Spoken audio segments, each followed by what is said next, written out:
Dear Papa Dudut, magandang tanghali po sa lahat ng ating mga kabarangay. Sobrang saya ko po tuwing nakikinig ako sa inyong programa bawat tanghali, Papa Dudut. Parang bahagi na kayo ng araw-araw naming buhay dito sa parlor kung saan ako nagtatrabaho sa Mandaluyong. Kayo ang kasama namin sa mga kwentuhan, tawanan at minsan sa mga luha. Kaya naman naisipan kong sumulat para ibahagi sa inyo ang istorya ng buhay ko. Baka sakaling may matutunan ng ating mga kabarangay mula dito. Ako po si Lady, babae po talaga ako at hindi po ako bakla. Pero ang hanap buhay ko ay pagugupit sa isang parlor. Tubong Laguna ako at lumaki sa simpleng pamumuhay. Hindi ako nakapagkolehiyo, wala pa kasing libreng tuition noon sa mga state universities. Kaya hindi kinaya ng pamilya namin ang gastusin. Pero kung may pagkakataon lamang nako, matagal ko nang tinupad ang pangarap kong makapag-aral. Pero may isa akong matalik na kaibigan, si Roland, na mas kilala bilang Mamita. Pareho kaming walang marangyang buhay pero punong-puno siya ng talento. High school pa lamang kami noon, siya nang hinihingan ng tulong ng mga kaklase namin tuwing may pageant. Siya ang reyna pagdating sa makeup. At hindi lang yon, pati mga lalaki sa klase namin kapag hindi na papapasukin sa eskwela dahil mahaba ang buhok ay kay Mamita agad lumalapit. Wala pa siyang lisensya pero gupit lang ay panalo na. Alam mo Papa Dudut, natatakot akong mabubulok lang sa Laguna at walang marating sa buhay. Ikahos ang mga magulang ko at kanya-kanya kaming nagsusumikap na magkakapatid para dumiskarte sa buhay. Pagkatapos ng high school, pagugupit na ang naging kabuhayan ni Mamita. Isang araw sabi ko sa kanya na gusto ko ring matuto at magkapera nga kasi alam kong sa ganitong hanap buhay ako may pag-asa.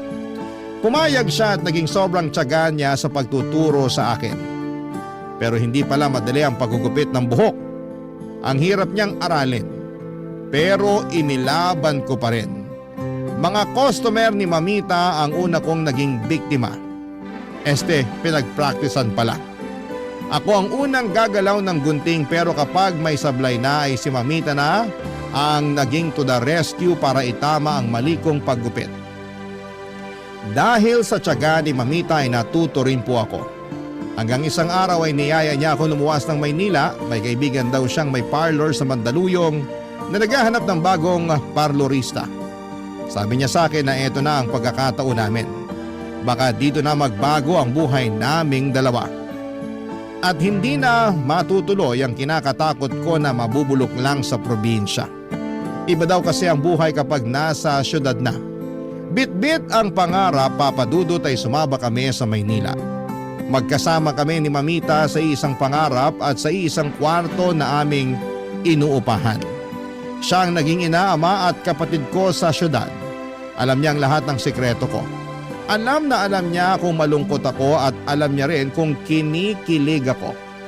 Lalo na nang makilala ko si Gregory sa parlor na aming pinagtatrabahuhan noong 31 years old na ako.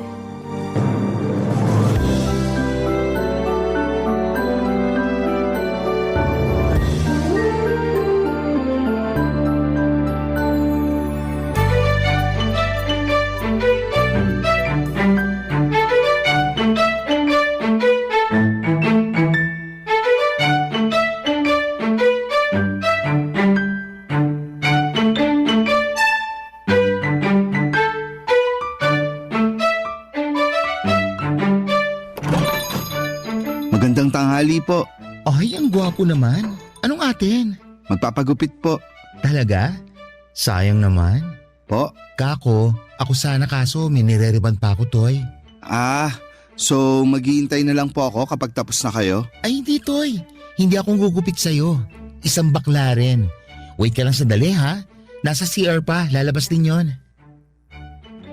Ay, nandito na. Ano yung narinig ko kanina na bakla ako? Ikaw talaga, Mamita? Sinisiraan mo agad ako. Porke wala tayong jowa at malapit nang mawala ang edad sa kalendaryo? Nagsasabi lang ako ng totoo, te. Bakla po ba talaga kayo? Ay, hindi ako bakla. ako. Kita mo naman oh. Anong kita? Wala namang makikita sa'yo. Ewan ko sa'yo, mag-focus ka nga dyan. Ay, dito ka sir. Upo ka dito sa harap ng salamin. Ah, salamat. Anong gupit po ang gusto niyo sir? Sigurado ka bang marunong ka? Ay, grabe ka. Oo naman. Kung anong kaya ng mga bakla sa parlor, kaya ko rin. Saka hindi pasmado ang kamay ko. Alam mo na. Naku, nagpaparinig ka ba? Itong kamay ko, inaalagaan ko talaga to. Hindi ako pasmado. Ibang klase din kayo rito. Ang saya nyo. Siyempre naman, dapat ganun lang. Dapat happy. Ayos. Sarap nyo sigurong kasama. Sinabi mo pa. Masarap talaga kami. Fresh pa. At tulad yung babaeng nasa likod mo na ready-ready ng pagwapuhin ka palalo. Hindi pa lumagpas sa kalendaryo ang edad ko. Pero kahit lumagpas pa to, kaya ko pa. Age is just a number. Mamita, baka kung saan na naman mapunta tong usapan na to Baka may susugod na magulang dito kasi ano? Grabe ka, lady. Hindi ako ganun, no? Kaya nga sinabi ko sa magulang nung lekat na yon na pumunta kami sa barangay para magharap-harap. Pero hindi natuloy kasi wala silang pwedeng reklamo sa akin. Matino akong bakla. Hindi ako tulad ng iba dyan, hayok. Ako kasi demure. O siya, demure na kung demure. Ikaw ba ate? Demure ka rin? Buong ganun, te. Dapat mo talagang respetuhin yung kasama ko. Aba, oo naman po. Magalang po ako sa mga nakakatanda sa akin, lalo na sa babae. Sa bakla, Magalang ako sa lahat. etyos ka rin, no? Kung hindi ka lang gwapo, pagkakawala na kita scammer sa ka-etyosan mo. Hala, grabe naman po kayo. Pero ang pogi mo, walang halong char. Hindi ba, lady? Ang swerte mo at ikaw ang gugupit dyan kay sir. Ha? Naku, kilala kita, lady. Nagagwapon ka kay sir? Ano nga pong pangalan niyo, sir? Gregory po. Ayan, alam mo na ang name ni sir. Ikaw talaga, mamita? Paano ko makakapag-concentrate nito? Hala, parang tulad ng dati, kapag hindi umaayos ang buhok ni sir, ako na ang titira. Naku, wag niyo naman paglaruan ng buhok ko. Etyos lang. Mahusay yan si lady. Binabakla lang kayo niyan pero mahusay talaga yan. Naniniwala naman ako mahusay siya.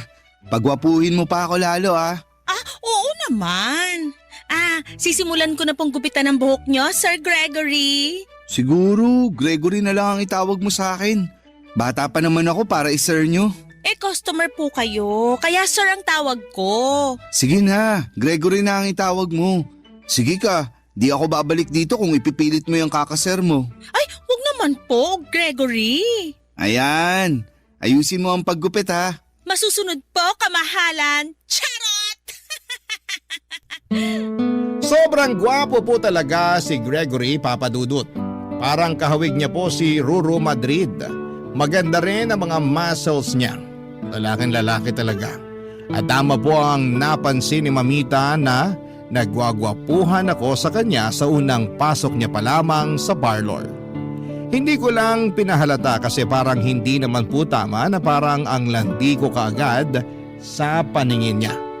Sobrang kinakabahan ako sa paggupit ko sa kanyang buhok. Nanginginig pero tinatagang ko ang aking dibdib para maayos ko ang aking trabaho. Gusto kong tumagal ang orasan habang ginugupitan ko siya dahil gusto kong mahawakan ang kanyang mga buhok at makikita ang mukha niya ng mas matagal. Na love at first sight ako, Papadudut. Crush na crush ko na siya.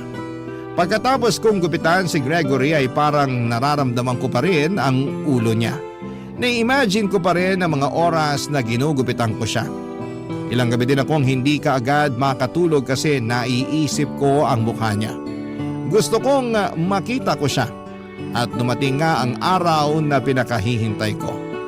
Hindi ko akalain na babalik siya sa parlor para makita lamang ako.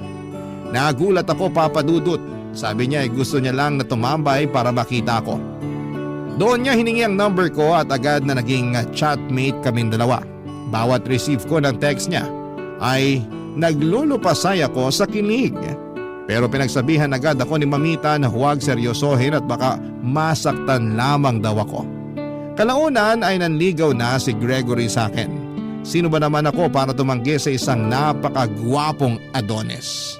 At gusto kong matikman yung bagay na pwede kong sabihin na babae talaga ako bago ko lisanin ang edad kong 31. Pero super KJ talaga si Mamita.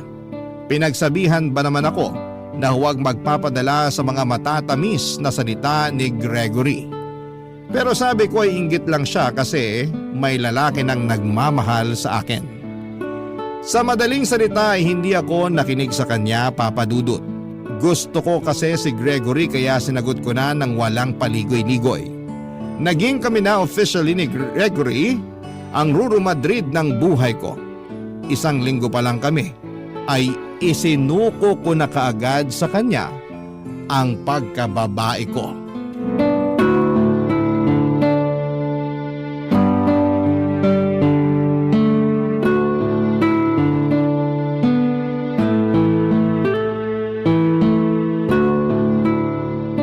Masarap ba?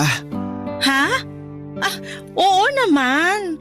Masakit lang, mahal. Ganyan talaga yan. Salamat ha. Ako ang nauna sa'yo. At huli. Hindi ba, mahal? Siyempre naman. Ganun mo talaga katagal hinintay ang oras na to? Ikaw talaga ang para sa akin. Salamat, mahal. Ikaw pa ba? Pero alam mo, hindi ko na talaga gustong makita yung kaibigan mong si Mamita. Grabe kung makatingin sa akin. Hayaan mo na, mahal. Ganun lang naman talaga siya. Hindi ko talaga siya gusto. Hindi ba sinabi niya sa'yo na ayawan mo na ako? Na hindi mo ako pwedeng sagutin kasi tambay lang ako? Grabe din kung manira ng tao yung Mamita na yan. Siguro type niya lang ako. Pero sorry na lang siya. Hindi ako pumapatol sa tulad niya. Huwag mo na lang pansinin yun. Ang importante, tayo na. Seryoso ka sa akin. Mahal mo ko, di ba? Oo naman. Mahal kita. Mahal na mahal. Iba ka nga eh. Kasi pinaglaban mo ako dun sa baklang yun. Gregory, awat na. Teka, bakit parang mas mahal mo pa yung baklang yun kesa sa akin? Panay ang depensa mo sa kanya eh. Mahal, hindi sa ganun. Best friend ko kasi yun. At siya nagturo sa akin paano maggupit. Siya nga nagdala sa akin dito. Kaya ako parlorista ngayon. Pero parang gusto niyang kontrolin ka. Hindi naman siguro. Concerned lang naman siya.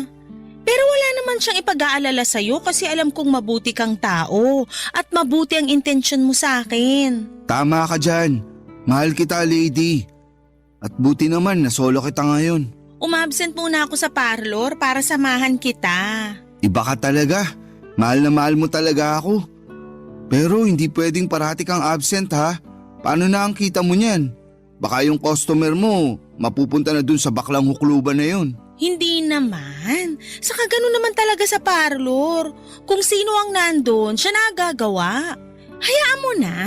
Naisip ko lang, pwede ka na sigurong lumipat ng ibang tirahan. Huwag ka nang sumama sa baklang yun. Baka impluwensyaan ka lang niya. Mahal, mabait si Mamita. Parang kapatid ko na siya. Kukuha na lang tayo ng short time room tulad ngayon. Pwede naman. Basta maganda ka lang ng pambayad ha. Alam mo naman mahal na wala akong trabaho.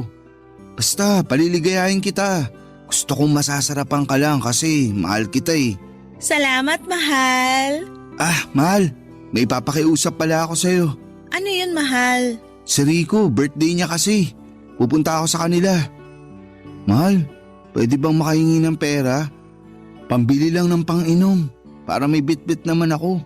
Alam mo namang nakakahiya pumunta na walang bit-bit. Magkano ba yun? Isang case. Kaya mo naman, di ba? Mahal na mahal mo naman ako kaya di mo ako matitiis. Sandali.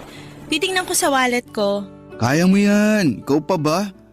Ang dami mo nga naging customer sa parlor nitong mga nakaraang araw kasi graduation. Maraming nagpapagupit tsaka nagpapariband. Tiba-tiba ang kita mo. Sa awa ng Diyos, marami nga. Oh, eto mahal. Okay na ba yan? Pwede mo bang dagdagan, mahal? Baka magkasarapan eh. Alam mo na, minsan lang naman to.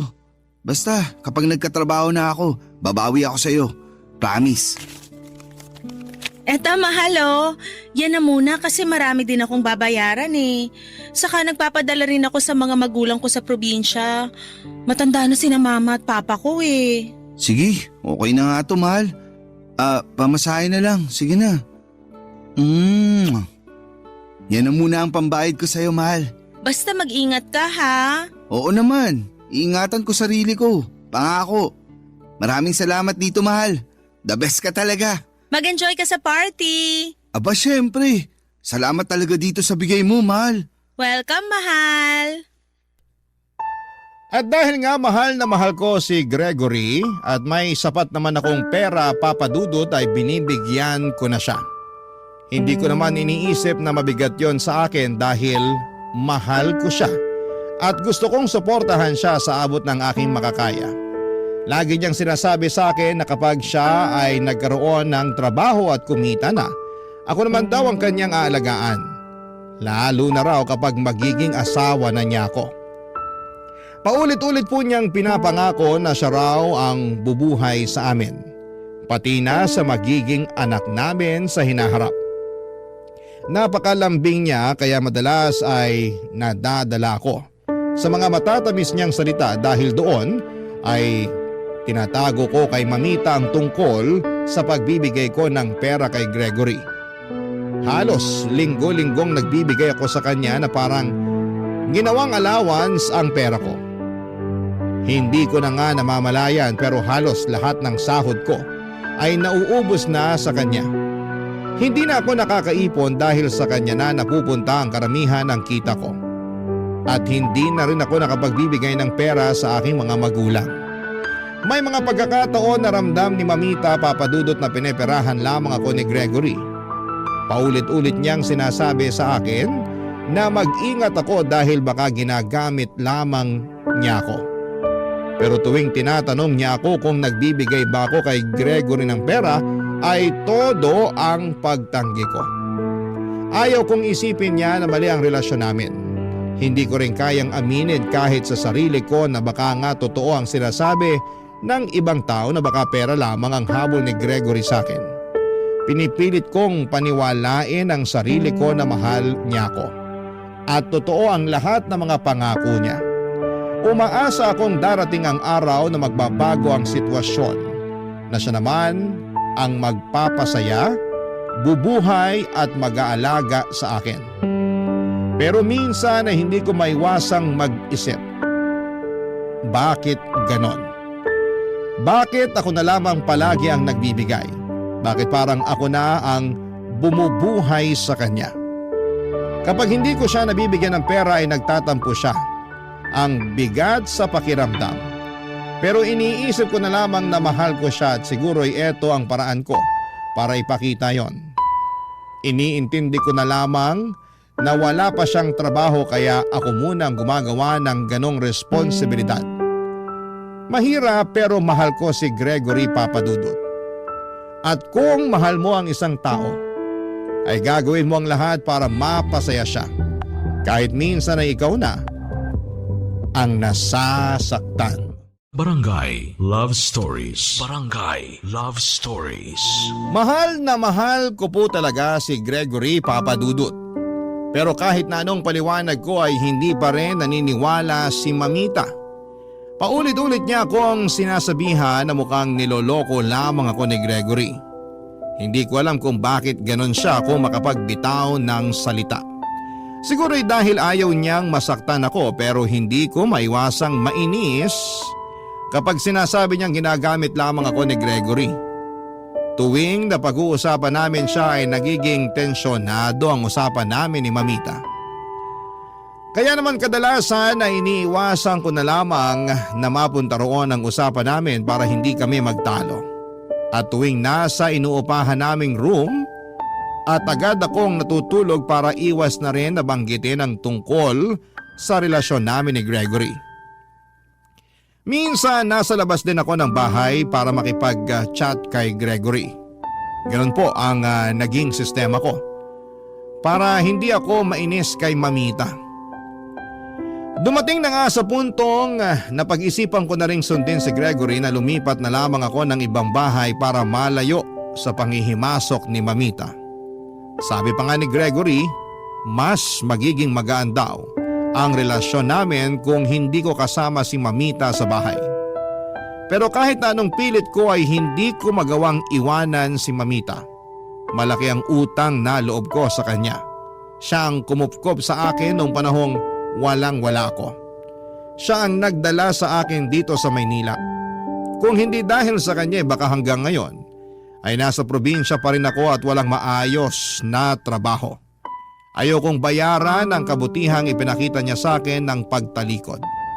Kaya kahit mahirap ay tinitiis ko na lamang tuwing pinagsasabihan niya ako. Ang mas nakapagtataka pa, parang may radar si Mamita. Pakiramdam ko ay alam niya tuwing nagbibigay ako ng pera kay Gregory. Hindi ko alam kung may nagsusumbong sa kanya o sadyang malakas lang talaga ang kutob niya. Paulit-ulit ko namang sinasabi na hindi ko binibigyan si Gregory pero hindi siya naniniwala. Hanggang isang araw, nang hindi ko inaasahan ay nahuli niya ako mismo sa akto. Pasakay na ako ng tricycle noong kasama si Gregory at inabot ko sa kanya ang perang pang-allowance niya. Laking gulat ko nang biglang lumitaw si Mamita mula sa kabilang kalsada. Hindi ko alam kung ano ang mas matimbang, ang hiya, kaba o takot. Kitang-kita ko sa mga mata ni Mamita ang pagkadismaya, Papa Dudut. Hindi siya nagsalita kaagad pero ramdam na ramdam ko ang bigat ng titig niya. Hindi ko alam kung paano ko maipapaliwanag ang sarili ko sa kanya ng mga oras na yon.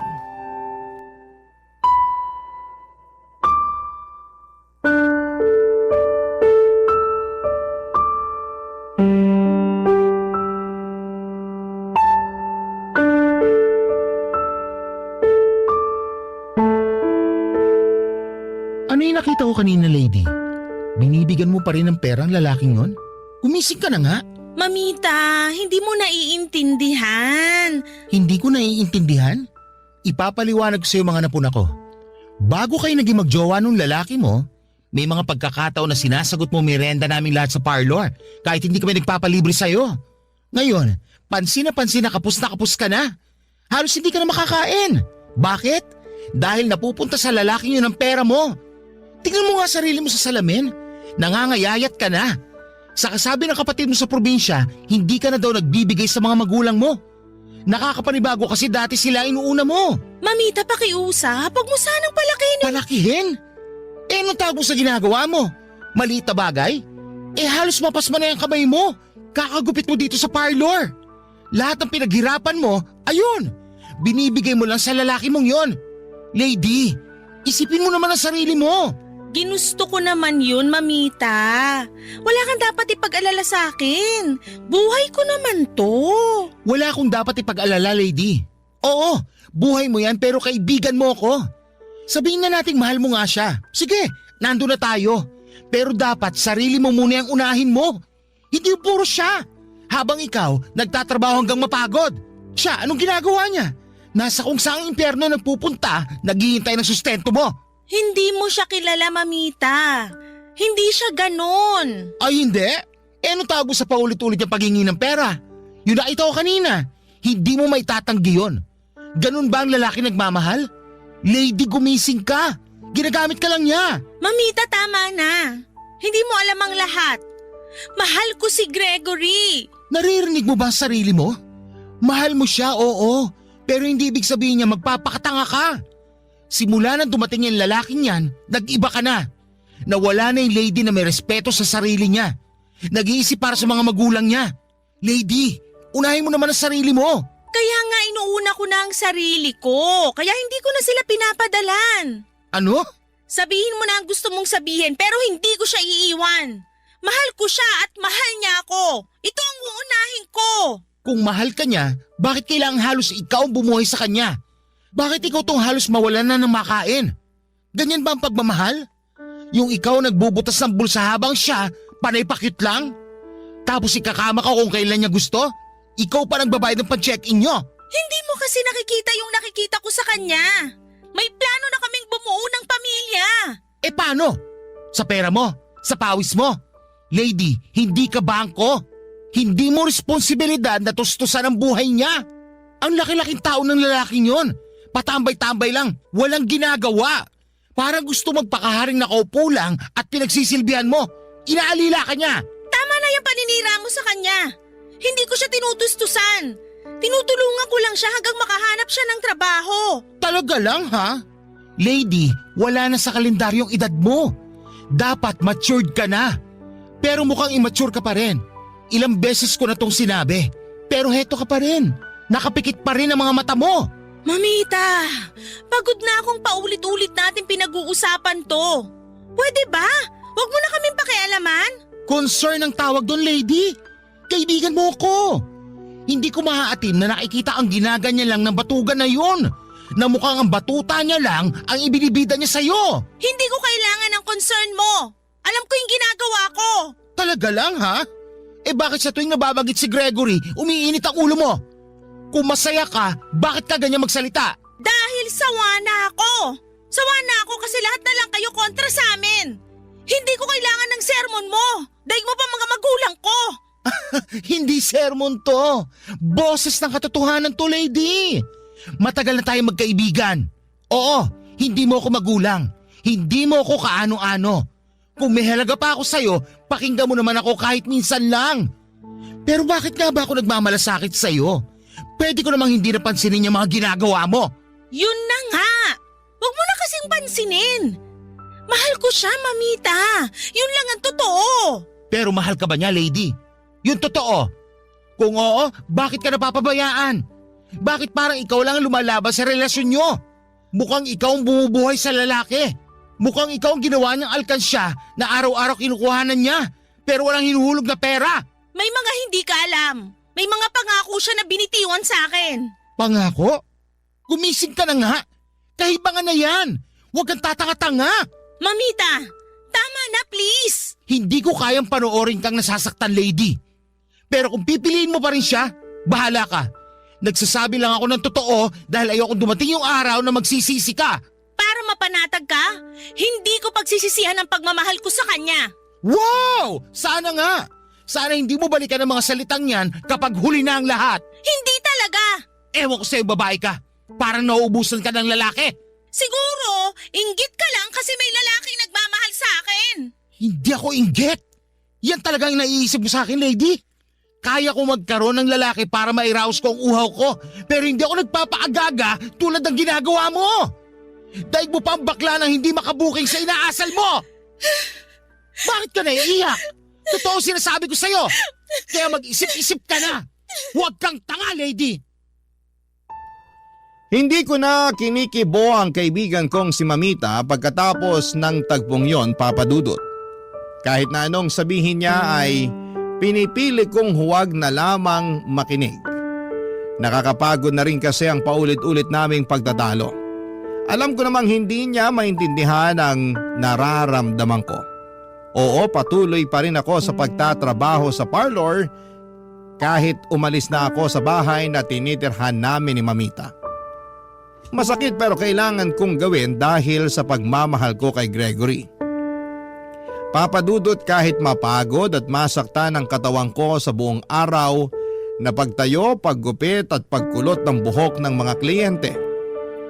Iniisip ko na lamang na para ito kay Gregory. Ayokong maramdaman niyang hindi ko siya kayang suportahan. Ayokong maramdaman niyang hindi siya importante sa akin.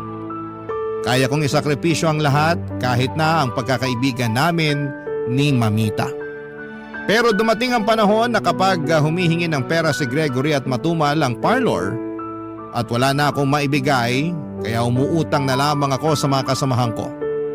Minsan kahit na hindi pa ako nakakabayad sa isang utang ay hihirit ulit ako para mangutang. Pinipilit ko namang magbalik ng bayad kapag may tip o extra ang mga kliyente pero parang hindi nauubos ang mga bayarin. Lahat ng kinikita ko ay halos dumadaan lamang sa kamay ko at diretso kay Gregory. Hindi ko sinasabi kay Mamita ang tungkol dito at alam kong magagalit lamang siya at lalo lang hahaba ang sermon niya sa parlor. Minsan naiisip ko na tama pa ba tong ginagawa ko. Pero agad kong pinapawi ang duda. Mahal ko si Gregory dahil sa kanya ko ibinigay ang pagkababae ko. Siya ang unang lalaki na minahal ko ng ganito. At gusto ko siya na rin ang huling lalaki sa buhay ko. Hindi ko kayang mawala siya, Papa Dudut, kaya kahit mahirap, kahit masakit, Kahit minsan ay naiiyak na lamang akong mag-isa ay tinitiis ko. Kasi para sa akin si Gregory ang kaligayahan ko. Ayokong mawala yung taong nagbibigay ng dahilan para magmahal ako ng ganito. Pero dumating ang araw na parang gusto kong lamunin na lamang ako ng lupa. Ayoko sanang magkasiraan kami ni Mamita ng tuluyan pero naging sagad na ang panghihimasok niya sa buhay ko.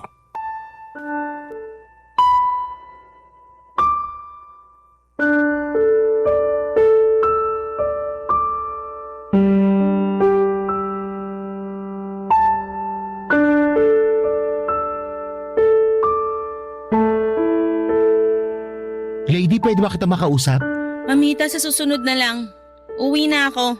Alam mo, kanina ko pa gustong makausap ka eh. Hinihintay ko lang na matapos mo ang customer mo. Lady, wag ka munang umuwi. Mag-usap muna tayo. Ano na naman ba ang gusto mong sabihin sa akin? Tungkol na naman kay Gregory? Mamita, ilang ulit ko bang sasabihin sa'yo na mahal ko si Gregory at mahal niya ako? Nagmamahalan kami kaya wag ka nang magtangkang siraan pa siya sa harap ko. Kahit na anong sabihin mo, hindi mo mababago isip ko. Ibang klase na siguro talaga nagagawa ng yakap, halik, lambing ng lalaking yon. Ibang-iba ka na. Hindi lang yung katawan mo pumayat, pati na rin yung utak mo. Nawala na ng sustansya. Sige, insultuhin mo pa ako. Wala akong pake. Tumabi ka na. Uwi na ako. May ibang babae yung boyfriend mo. Nakita ko sila. Ano? Nakita ko siyang may ibang babae. May ibang girlfriend si Gregory. Hindi ka talaga titigil, bakla ka? Pwede ba, lady? Hindi ako naiinsulto na tawagin mo akong bakla kung yan ang gusto mong puntahan. Ang sa akin lang, gumising ka na. Matagal ka nang niloloko ng Gregory na yan. Walang katotohanan yung binibintang mo sa kanya. Ang sabihin mo, gusto mo lang si Gregory. Gusto mong pumatol siya sa'yo. Pero hindi mo siya kayang makuha kasi nga ayaw niyang pumatol sa isang baklang katulad mo. Sumusobra ka na! Sorry, lady. Sorry, pero... Ako pa ngayon na sumusobra? Walang hiya ka! Binalik ko lang ang sampal mo! Sa pinaggagawa mo kasi nung alingan kay Gregory, ikaw ang dapat matauhan! Ibang klase ka talaga. Ako na ito nagmamalasakit sa'yo, tapos ganyan ka pa? Gusto mong magkwentahan tayo? Hoy, lady. Ako ang nagturo sa'yo manggupit para may pangkabuhayan ka. Ako ang nagdala sa'yo dito sa Maynila para hindi ka mabulok sa probinsya. Ako ang nagpakain sa'yo lahat-lahat nung walang-wala ka pa. Tapos ngayon, ganito lang pala ay gaganti mo sa akin? Ayaw kong magbilang ng naitulong ko sa'yo. Pero sa mga ginagawa mo sa akin, kailangan kong isampal sa'yo ang mga naitulong ko. Sana pala, hindi na kita tinuruan manggupit para wala kang pera pambili mo ng yakap, halik at kahayupan ng lalaking yon. Ganun ka na ba talaga, kakate? Nangangailangan ka talaga ng bagay para kalampagin niyang hita mo? Tumigil ka! Aba, namimihasa ka na ng sampal ha? Maling manampal ng babae pero sa case mo, kailangan kahit isa lang. Kaya nagawa ko sampalin kita kanina. Eh kung gusto mo, sampalin mo pa ako! Hindi ako natatakot! Ano bang nangyayari sa'yo? Wala na akong balak manampal. Pero walang epek naman eh. Pero sige, simula ngayon, ayaw na kitang maging kaibigan. End of friendship na. Kasi wala na magkwenta itong concern ko as a friend sa taong tulad mo na saradong utak kasi nabulag ka na sa kakakamot ng lalaki na yun sa'yo. Pati ang utak mo binabahayan na ng higad kaya hindi ka na makapag-isip ng tama. Alam mo, para ka talagang hayok na maubusan ng lalaki sa kakadikit mo sa Gregory na yan. Hindi ko kailangan na ibang lalaki! Si Gregory lang, sapat na! Kailangan na sigurong untugin niyang ulo mo. Wala ka na sa katinoan talaga. Ako ba? Ikaw to nangingialam eh! Ikaw ang may problema, hindi ako! Baluktot na talaga yung utak mo. Babae ka ba talaga, lady? Eh kung umasta ka, mas bakla pa ang pag-uugali mong namimigay ng pera sa lalaki. Isang kalabit lang, bumibigay ka na kaagad. At kahit wala nang maibigay, ayun! Nangungutang para lang may pambili ng lalaki. Di bali nang magutom, mangayayat at magpagamit, basta maibigay lang ang gusto ng lalaki. Tumigil ka na! Hindi! Kailangan mo ito marinig. Bakla ako. Kaya alam ko ng maraming manloloking lalaki dyan na pinapaasa lang ang isang baklang nagmamahal lang naman at nagpapantasya. Pero ikaw, babae ka, lady. Dapat sa bakla lang kumakapit yung lalaking gipit, pero sa babae na pala? Hindi lang libreng gupit ang naibigay mo, pati na pagkatao mo. Pinipirahan ka lang ng tamad na lalaking yon na parabang nasa hita niya ang ginto na gusto mong maangkin. Habang itong lalaki naman ay may iba ng gustong hinihimas na nilalaanan niya ng perang hinuhutot niya sa'yo. Hindi totoo yan! Hindi! Totoo ang sinasabi ko. Pero bahala ka kung ayaw mo makinig sa akin. Bahala ka na sa buhay mo. Teka, anong nangyari? Bakit ka umiiyak, mahal? Sinabi niya kasi na may ibang babae ka! Ano? Hoy, bakla! Tigil-tigilan mo nga kami, ha? Gusto mo bang makatikim nitong kamao ko? Alam kong matagal ka nang naglalaway sa akin pero tong kamao ko ang ipapatikim ko sa'yo kung hindi ka titigil. Naku, hindi ako natatakot. Sige, gawin mo. Ipapabarangay pa kita. Gusto mo? Mahal, tama na! Umalis na lang tayo! Salamat ka, inawat ako ng girlfriend ko. Kung hindi, wasak talaga yung pagmumukha mo sa akin. Tayo na, mahal.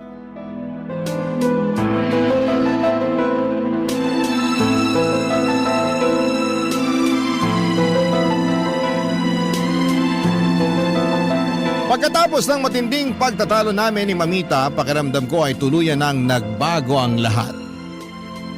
Hindi ko inakala na aabot sa ganon ang pagkakaibigan namin. Dati siya ang taong lagi kong sinasandalan at nagturo sa akin kung paano lumaban sa buhay. Pero parang isa na lamang siyang estrangherong pilit akong pinapakialamanan. Dahil lang sa paniniwala niyang may ibang babae daw si Gregory na hindi ko kayang paniwalaan. Alam kong mali ang naging reaksyon ko. Alam kong masakit sa kanya na makita akong nahuhulog sa isang lalaking sa tingin niya ay hindi naman karapat-dapat. Pero mahal ko si Gregory at dahil mahal ko siya ay handa akong gawin ang lahat para sa kanya. Kahit pa tawagin akong tanga, kahit pa mawalan ako ng mga taong nagmamalasakit sa akin, wag lang si Gregory ko.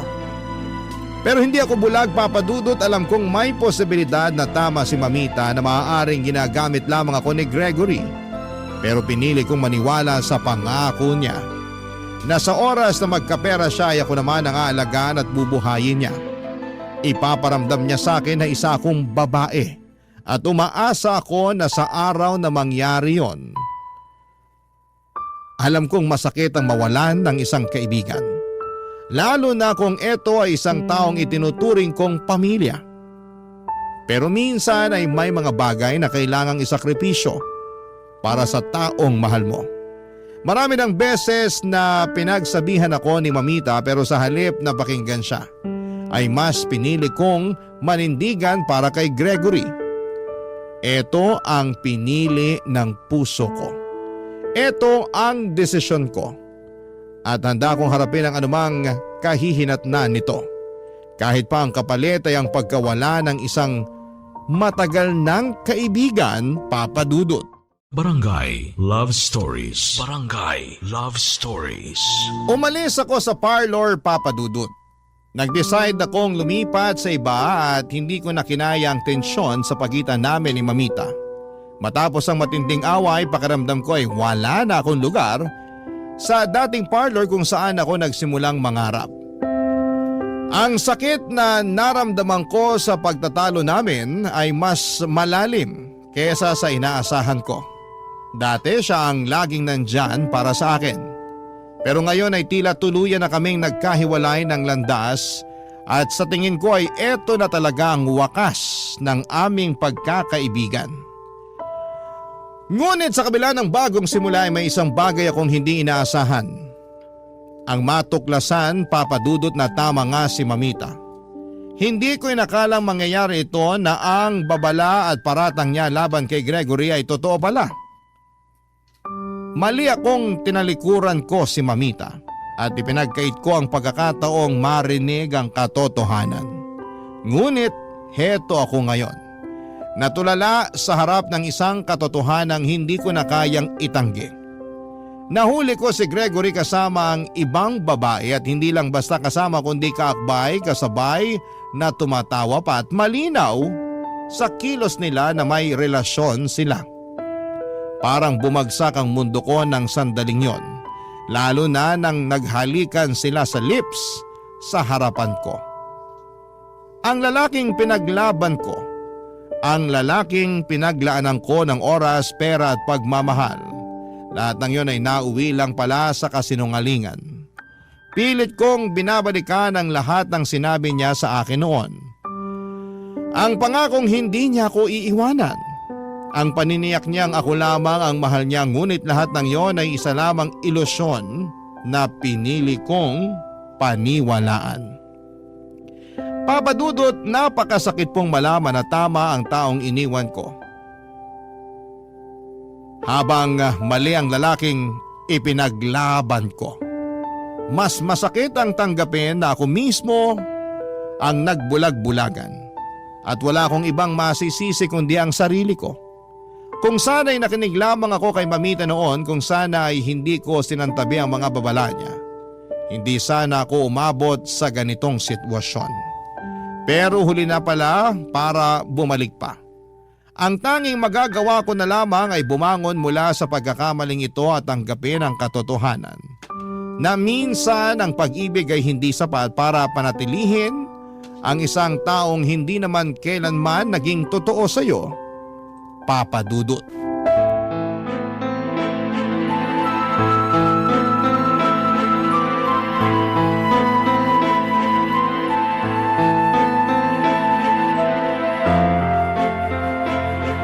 Lady, mahal, magpapaliwanag ako. Ano pa bang ipapaliwanag mo, ha? Kitang-kita ng dalawang mata ko, Gregory! Naghahalikan kayo! Huwag mo sabihing pinsan mo lang yon. Wow! Ngayon pala uso na ang halikan sa labi na magpinsan? Tama ang nakita mo. Umalis ka sa harapan ko! Hindi mo ba ako mahal? Please lang! Ayoko nang makita yung pagmumukha mo! Mahal, pakinggan mo muna ako. Mahal? Ano? Mahal mo rin ba siya? Dalawa kaming mahal mo? Ano ba talaga gusto mo, ha? Kanina parang nalilita ko sa sarili ko dahil pinoprotektahan mo pa yung babaeng yon. Nakita ko kung gaano kalagkit ang tinginan nyo. Para akong basahan kanina. Duming-dumi ako sa sarili ko. Lady, hindi sa ganun. Hindi ganon? Eh ano? Para saan lahat ang pangako mo? Ginawa ko lahat para sa'yo. Inuuna kita sa lahat. Binuhos ko sa'yo lahat ng meron ako. Tapos ano? Gagawin mo akong tanga? Binibigay ko naman sa'yo ang gusto mo, di ba? Sorry na. Gusto kong pareho ko kayong... Ibang ka ba? Isasabay mo kami? Ako ang pinagkukunan mo ng pera tapos sa kanya mo ibubuhos yung nakukuha mo sa akin? Ang saya, no? Lady, kailangan mo ako. Ako lang nagka-interest na makipagrelasyon sa'yo, hindi ba? Relasyon ba tawag mo doon? Gregory, tapatin mo ako. Ako ba o siya? Huwag naman ganito. Nakikipagsiping naman ako sa'yo kung kailan mo gusto Ano? Yun lang? Yun lang ang tingin mo sa relasyon natin? Na para bang bayad ka para patulan ako? Aminin na natin, lady. Hindi ka naman ganun kagandahan. Pero ginawa ko naman ang lahat para mapasaya ka sa kama. Ginagalingan ko naman. Hayop ka! Sobrang kapal ng mukha mo para sabihin mo yan sa akin! Ano ba pinagmamalaki mo, ha? Yang pera mo? Wala namang kwenta yan. Matumal na nga yung bagong parlor na pinagtatrabahuan mo. Ilang kliyente ba meron ka sa isang linggo, ha? Wala ka na ang kinikita eh. Tapos ganyan pa ang asal mo? Ano? Tama pala si Mamita! Tama pala ang lahat! Pera lang ang habol mo sa akin! Gamit na gamit mo ako! Walang iya ka! Teka lang, ano ba akala mo, lady? Mahal kita? Na totoo lahat ng sinabi ko? Gusto mong marinig ang totoo? Napakatanga mo para maniwala na gusto rin kita. Hindi kita mahal. Hindi kita minahal. Hindi kita kayang mahalin. Hindi! Hindi totoo yan! Oh, akala ko gusto mo ng totoo. Yan ang totoo. Ikaw ang nagpumilit na sabihin ko sa'yo ang totoo. Hindi totoo yung mga sinasabi mo! Nagsayad ka ba?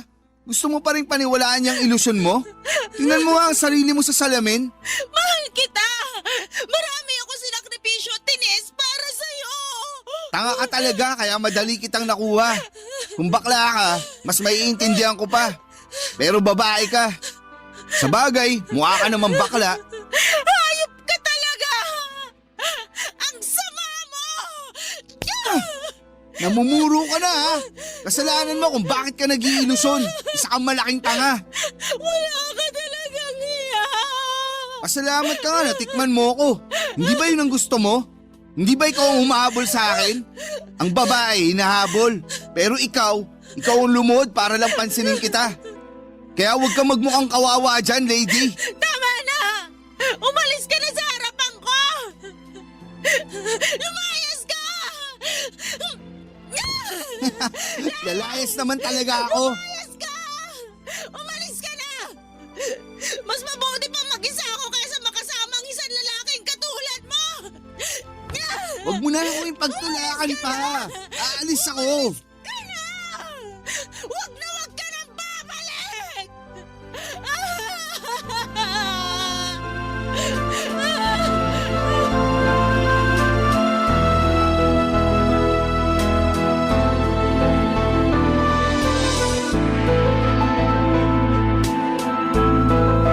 Nanliit ako sa sarili ko, Papa Dudut. Hiyang-hiya ako sa lahat ng mga nangyari. Parang bigla akong natauhan. Parang binuhusan ako ng malamig na tubig. Ang sakit tanggapin pero tama si Mamita. Simula pa lamang ay pinapayuhan na niya ako at sinasabihan na niya ako na mag-ingat pero hindi ako nakinig. Mas pinili kong paniwalain ang sarili ko sa mga kasinungalingang ito. Kaya gusto kong magkaayos kami ni Mamita. Gumawa ako ng paraan para humingi ng tawad sa kanya at hindi lang dahil sa lahat ng nasabi ko noon kundi dahil din sa mga panahong binabaliwala ko siya. Naisip ko kung gaano siya nagmalasakit sa akin. Kung hindi dahil sa kanya ay hindi ko marirealize kung gaano ako nagkamali. Mahal ako ng kaibigan kong si Mamita, hindi niya ako gustong saktan o kontrolin. Gusto lamang niyang protektahan ako. Iyon ang tunay na kaibigan. Kaya kahit nakakahiya ay pinuntahan ko siya sa parlor para kausapin. Alam kong wala akong karapatang umasa na tanggapin niya kaagad ang paghingi ko ng tawad pero sinubukan ko pa rin. Pagpasok ko sa parlor ay kinapalang ko ang mukha ko, Papa Dudut. Humingi ako ng tawad sa kanya at nakatalikod siya at abala sa pag-aayos ng buhok ng isang customer. Hinintay kong matapos siya, saka ko siya nilapitan. Halos hindi ko mailabas ang boses ko sa sobrang kaba, Papa Dudut.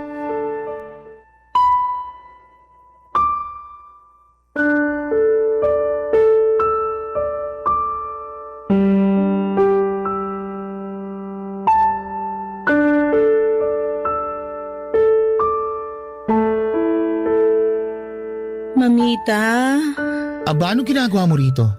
gusto kitang makausap. Akala ko ba ayaw mo na ako maging kaibigan? Akala ko wala na tayong dapat pag-usapan pa. Mamita, sorry. Alam kong nasaktan kita. Ang dami kong sinabi noon. At ngayon bigla kang babalik? Bakit? Wala ka na bang maibigay na pera sa kanya? Mangungutang ka sa kasamahan natin? Alam ko ang pinagagawa mo, lady. Hindi ako nandito para humingi ng tulong. Hindi rin ako nandito para magpaliwanag tungkol sa kanya. Nandito ako kasi gusto kong humingi ng tawad sa'yo. Tawad? Totoo ba? Mamita. Mamita, ngayon ko lang talaga naintindihan lahat. Ngayon ko lang nakita kung gaano mo ko pinahalagahan. Talaga lang, lady? Natauhan ka na? Totoo ba? Nalaman kong may ibang babae si Gregory. Tama lahat ng sinabi mo. Mamita, matagal na niya akong niloloko at inuuto. Nagbulag-bulagan ako. Lady, tahan na. Totoo kang kaibigan, Mamita. Patawarin mo naman ako sa nagawa ko, sa mga nasabi ko sa'yo. Tama pala. Minsan kailangan mo ring makita kung sino ang tunay na nagmamalasakit sa'yo kahit masakit ang sinasabi nila. Alam mo, lady, hindi naman kita pinagsabihan noon para lang sirain ang relasyon nyo. Gusto ko lang siguraduhin na hindi ka masasaktan sa huli. Alam ko na ngayon. Patawarin mo ako, Mamita.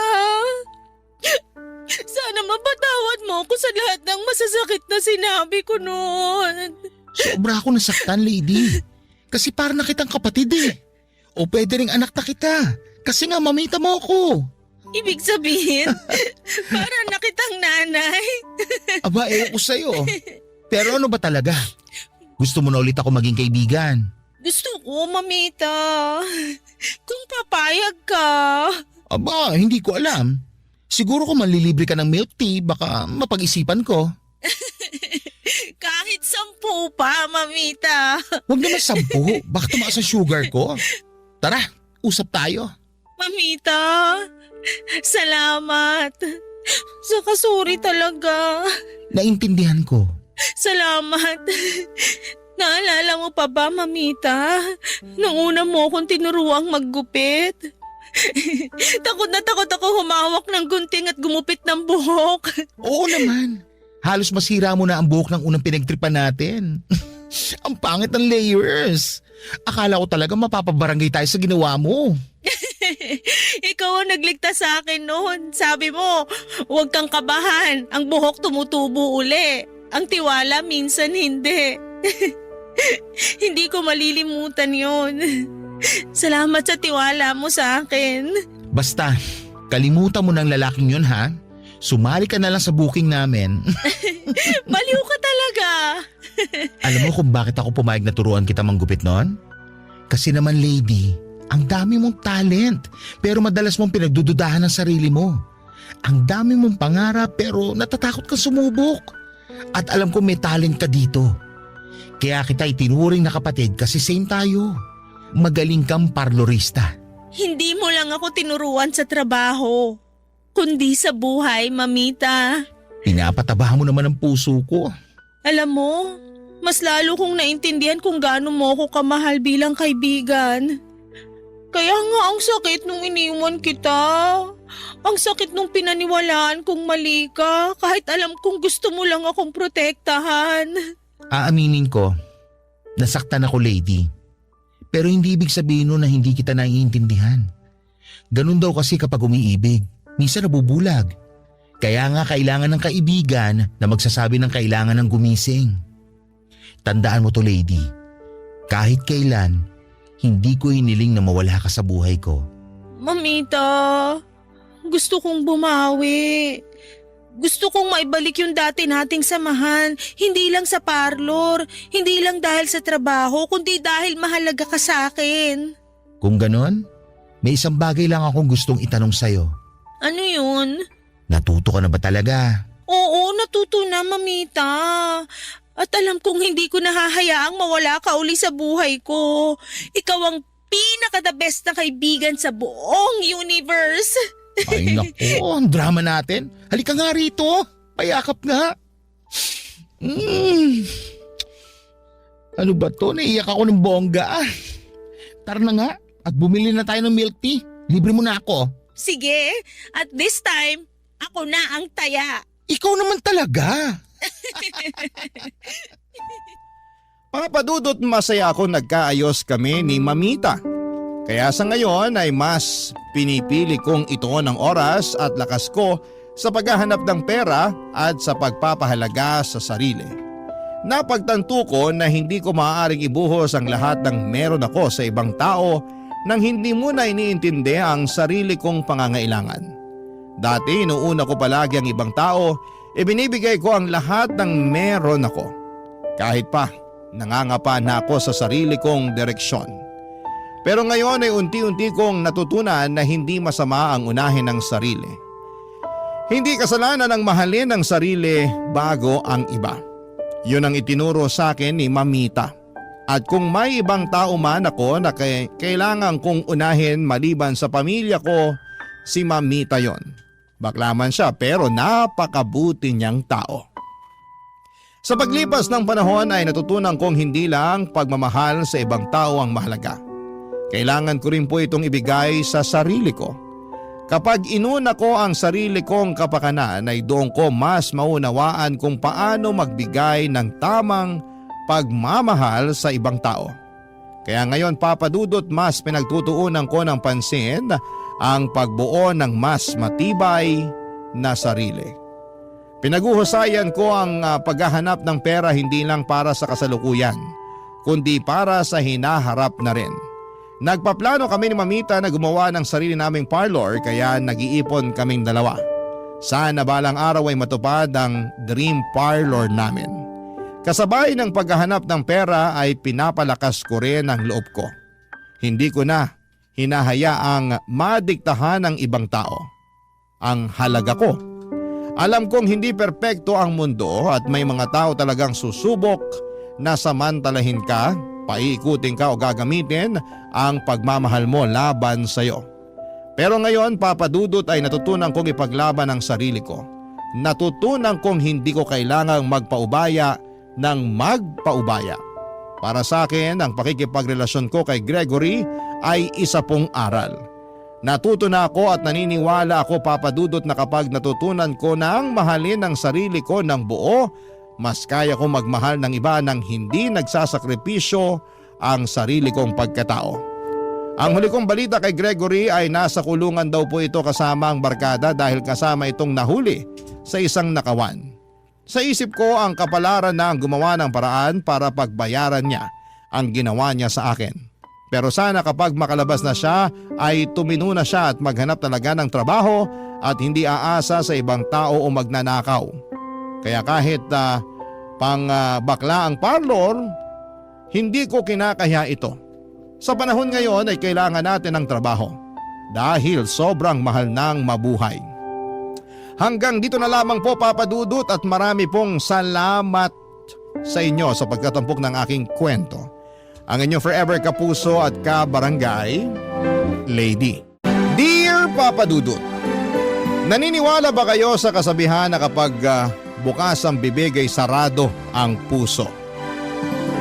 Ako kasi oo, lalo na personal ko yung naranasan sa isang tao na pinahahalagahan ko ng gusto. Sa kabila ng lahat, ako rin naman yung klase ng tao na hindi mapagtanim ng galit dahil para sa akin. Mabigat dalhin yon sa dibdib habang buhay. Kaya nga naisip ko na lamang na sumulat sa programa ninyong Barangay Love Stories upang ibahagi ang kwento ng buhay ko. Pero bago tayo pumunta doon ay pabati muna ng isang magandang araw sa lahat ng mga kabarangay natin na tulad ko ay adik makinig kay Papa Dudut. Tawagin niyo na lamang po ako sa pangalang Tiffany, 32 years old at taga Novaliches, Quezon City. Nangyari ang kwentong isishare ko taong 2023 nang makilala ko ang kinakasama kong si Andre. Bali, isa kasi akong online seller ng mga ukay-ukay kahit bago pa mag-pandemic at noong 2023 ay isa sa mga viewers ko si Andre. Kaya lang ay hindi naman pala siya sa mga paninda ko interesado kundi sa akin. Noong nag-message siya para makipagkilala ay nireplyan ko naman siya. Mabait naman po si Andre at magalang kausap. Unexpectedly ay nabuo ang pagkakaibigan namin at nauwi sa pag-iibigan.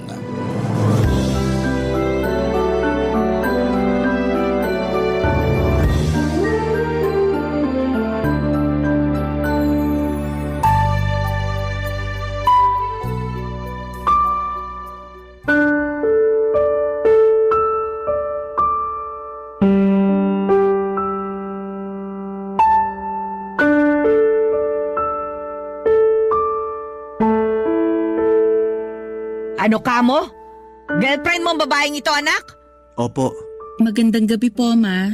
Ay nako, huwag mo nga ako matawag-tawag na mama. Pumayag na ba ako? Hindi pa naman, di ba? Sorry po. Huwag naman po kayong magsungit kay Tiffany. Wala naman po siyang ginagawang masama eh. Hindi ko lang kasi gusto yung pagbumuka ng babaeng yan eh. Basta, mukhang ewan. Saan mo ba kasi napulot yan? Ma! Huwag mo nga akong pandilata ng mga mata dyan ha. Sagutin mo na lang yung tanong ko. Nagkakilala po kami sa Facebook. Ano? Anong Facebook ang pinagsasasabi mo dyan? Totoo po sinabi ni Tiffany. Nagfa-Facebook po ako nung napanood ko yung live selling ng mga ukay-ukay na damit. Kaya dun ko po siya nakita. Tapos chinat ko po siya. At nagsimula na kami mag-usap. At ngayong girlfriend mo na ang babaeng yan? May pangalan po si Tiffany. Alam ko. Pero paano ko tatawagin sa pangalan niya yung babaeng yan kung hamak na tindera lang yan sa Facebook? Sobra naman po kayong makapagsalita. Totoo naman ah. May permit ba kayo dyan? Parang wala naman eh.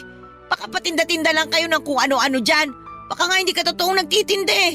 Nagbibidyo-bidyo ka lang habang naghihintay ng mayayamang lalaki na magchat-chat sa'yo. Hindi po totoo yan. Uy, malay ko. Sumusobra na po kayo sa mga sinasabi niyo sa girlfriend ko ha. Below the belt na po yan. Anong below the belt ka dyan? Below the belt na pala yung pagsasabi ngayon ng totoo? Wala naman po kasing totoo sa mga sinasabi niyo. Lahat masasakit at nakakainsulto. Paanong hindi ko iinsultuhin yung babae na yan? Eh kasalanan mo rin naman. Paano ko po naging kasalanan? Pinag-aral kita sa isang kilalang eskwelahan. Pinagtapos ng 4 na taong kurso para makapagtrabaho sa isang maganda at de-aircon na kumpanya. Nangyari naman, hindi ba? At nagbunga nga yun nung nakaraang buwan nung ma-promote ka sa posisyon mo. Oh, pangalawa ka na kamo sa manager nyo, di ba? O tapos ganyan lang? Hamak na tindera lang sa Facebook yung magiging girlfriend mo? Oh, anak naman, hindi mo ba pwedeng taas-taasan naman ng kaunti ang standard mo sa pagpili ng babae? Gwapo ka naman eh.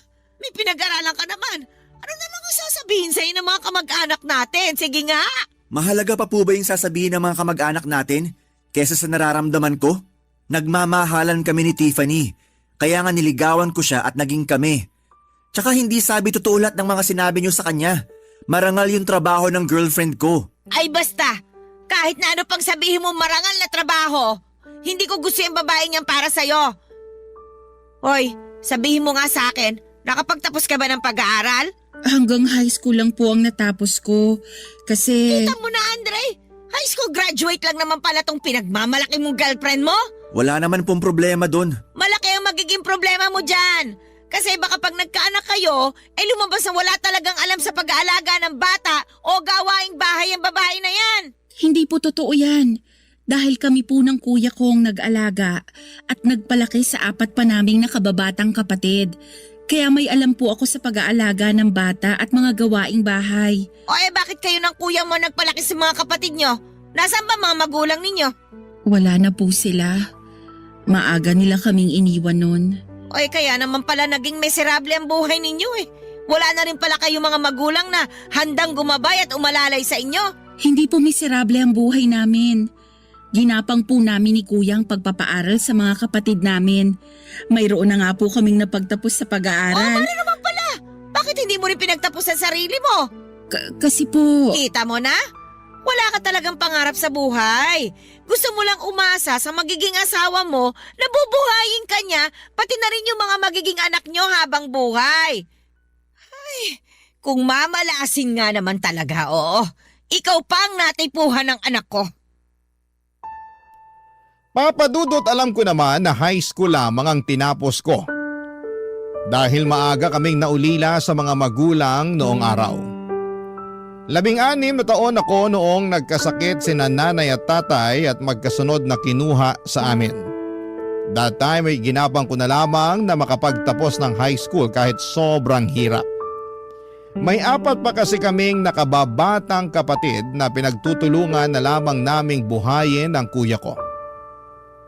Sa awa ng Diyos, 3 na sa kanila ang napag-graduate namin sa college at nasa 3 taon na sa kolehiyo ang bunso.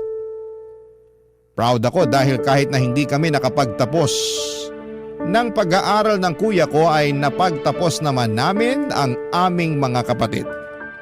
Madiskarte rin kasi ang kuya namin na sinuwerteng nakatungtong sa barko para magtrabaho bilang waiter. Ako naman ay namuhunan sa pagtitinda ng mga ukay-ukay na damit at first class na bag online. Bata pa lamang ay pangarap ko nang magkaroon ng sariling negosyo. Kaya nga gano'n na lamang yung lungkot ko nang insultuhin ako at hamak-hamakin ng nanay ni Andre dahil lamang sa pagiging online seller ko. Sa kabila ng lahat ay desidido ako na makuha ang loob niya dahil mahal ko ang kanyang anak. Hanggang sa merong nangyaring bagay na akala namin ni Andre ay magiging daan na sana para magustuhan ako ng nanay niya, Papa Dudut.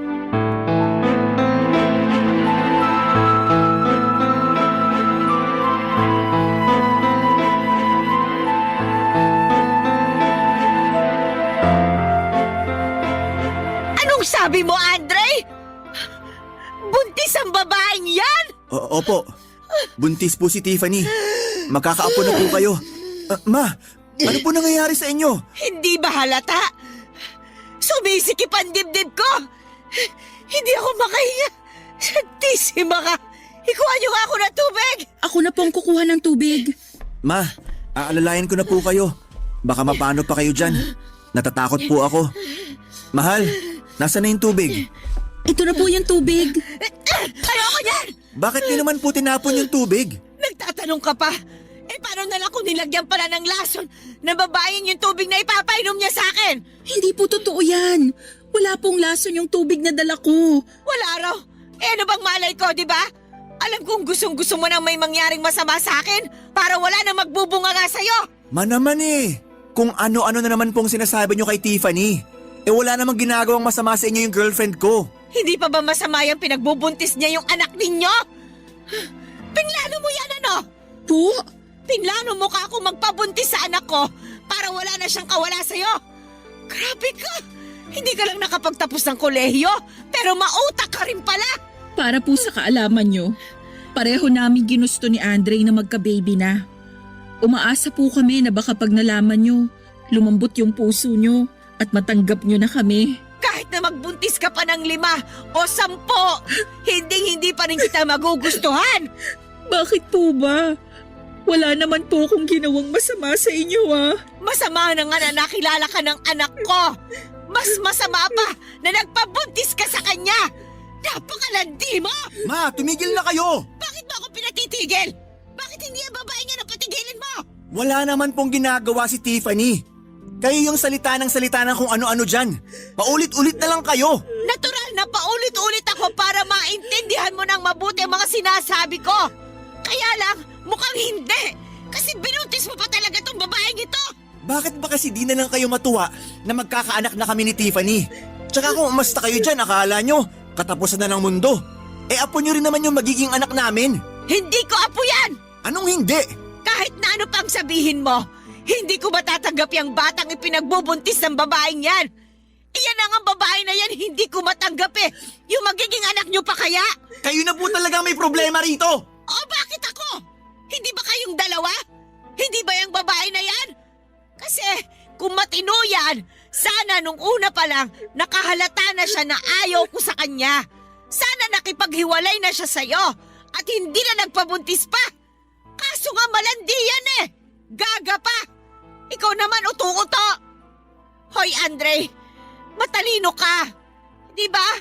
Valedictorian ka nga nung high school ka Pero bakit parang hindi mo namang ginamit ang utak mo sa pagpili ng babaeng pakikisamahan? Bakit sa dinami-dami ng mga nagustuhan mo nung kinukwento mo pa sa akin, isa babaeng yan ka lang babagsak? Oh, tapos ngayon, inanakan mo pa? Santisima talaga, Hindi ko na talaga alam ang gagawin sa'yo! Wala naman po kayong dapat gawin. Hindi na rin naman ako bata. 31 years old na po ako. Nasa tamang edad na kami ni Tiffany para pagbawalan nyo pa na bumuo ng sariling pamilya. Hindi naman kita pinagbabawalan. Pero sana sa matinong babae naman. Matino po si Tiffany. Ano ba pinagsasabi nyo? Yung kagaya mo rin sana na may tinapos tsaka profesional. Hindi ka na talaga nahiya sa pwedeng sabihin sa'yo ng mga kamag-anak natin? At kung bakit hindi ka nagmana sa kuya mo na kapwa niya engineer yung napangasawa? Ay nako! Ewan ko ba sa inyo? Basta, hindi ko matatanggap yung magiging anak ninyo!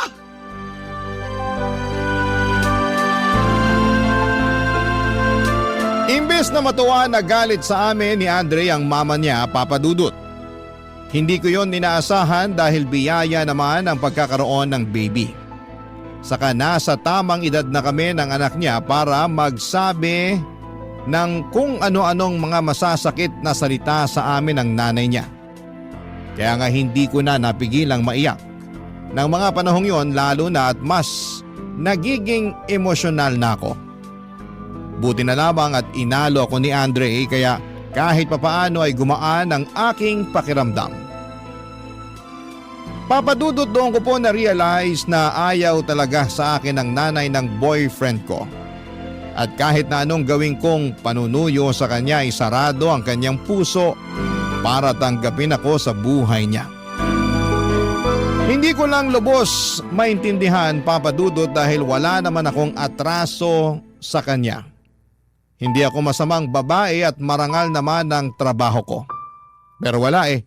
Totoo nga talaga ang kasabihan na kapag bukas ang bibig upang manginsulto, sabayan pa ng mapanghusgang mga mata, ay mananatiling sarado ang puso para umunawa at tumanggap. Barangay Love Stories. Barangay Love Stories. Papa Dudut, excited kami ni Andre sa pagdating ng magiging baby namin, pero hindi kami makapag-live-in dahil plano niyang tumirako sa bahay nila kasama ang mama niya. Siyempre, tumanggi ako na pinagtalunan pa nga namin. Depensa ko ay kita naman niya na ayaw sa akin ng nanay niya at dinig na dinig niya ang mga masasakit na salita nito sa akin. Kaya nga habang nagbubuntis ako noon ay paulit-ulit kong naririnig sa isipan ko lahat ng mga sinasabi sa akin ng magulang ni Andre. Bagay na lagi kong pinagdaramdam.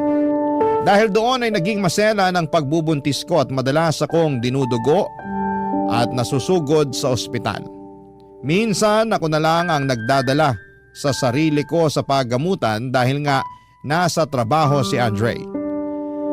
Hindi ko tuloy mapigil ang isipin na may humihiling na sana'y mawala na ang baby namin.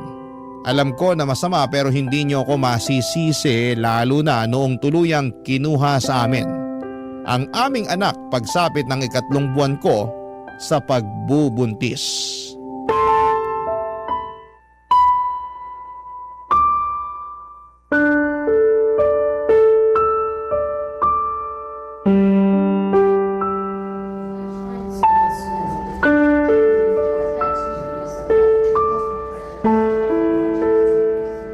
Ma, buti nakarating po kayo rito sa ospital. Hindi na nga ako dapat pupunta. Ang kaso napakakulit mo eh. Tawag ka ng tawag. Sorry po. Kailangan ko po kasi kayo ngayon. Ano na bang nangyari kasi dyan sa babaeng yan? Huwag po kayong maingay. Natutulog na po si Tiffany. Tulog daw. Mukha namang gising na yan. Sabihin mo nagtutulog-tulugan lang. Man naman eh. Hindi po ba pwedeng magpakananay muna kayo ngayon sa akin? Kahit ngayong araw lang? Please lang po. Kung makapagsalita ka naman dyan. Dami nyo kasi agad sinasabi. Hindi nyo man lang tinanong kung kumusta ako. Para sa kaalaman nyo, namatayan lang naman kami ng anak ni Tiffany. Ano? Bakit? Ano nangyari? Nalaglag po yung baby. Hindi raw po makapit. Wala na po, Nay. Patay na po yung anak namin. Santisima mahabaging langit. Andre? Andre, asan ka? Andito lang ako. Nasaan ang anak natin? Bakit parang hindi ko na siya nararamdaman sa tiyan ko? Ano kasi? Hindi mo na talaga mararamdaman dyan sa tiyan mo kasi wala na. Ha? Ano pong wala na? Wala na. Inalis na. Nalaglag na kasi. Kaya kung hindi pa aalisin ng tuluyan, baka pati ikaw ay malason na dyan. Hindi po totoo yan. Anong hindi totoo? Bakit ka ba nandito ngayon sa ospital kung gawa-gawa lang pala ito? Lukalukang babae ito ah. Ginawa mo pa akong sinungaling at nag-iimbento. Ma, pwede ba? Ilugar nyo naman po yung ugali nyo. Andito tayo sa ospital oh. Namatayan pa kami ng anak ni Tiffany. Tapos ganyan pa kayo magsalita sa kanya? Ang babae niyo na pagsabihan mo. Tsaka hindi ko naman kasalanan na namatay ang anak niyo ah. Ako ba yung nagbuntis? Hindi naman, di ba? Kung may dapat kang sisihin, abay yung babaeng yan. Malay ba natin, baka hindi naman niya talaga iningatan ang pagbubuntis niya. Iningatan ko po yung pagbubuntis ko. Kung iningatan mo, bakit nalaglag pa rin? Kasi ano po? Kasi masyado kang bida-bida. Hindi mo siguro sineryoso yung bili ng doktor na magpahinga ka lang, na humiga ka lang maghapon. Kaya tingnan mo yan nangyari. Nalaglag yung anak mo at kasalanan mo yan. Oh, tapos ngayon iyak-iyak ka dyan. Sus, kahit na lumuha ka pa ng dugo, hindi na may babalik yung anak mo sa'yo. Bakit nananahimik ka lang dyan, Andre?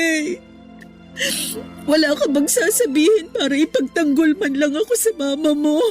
Tama rin naman kasi si Mama. Paanong naging tama ang mama mo?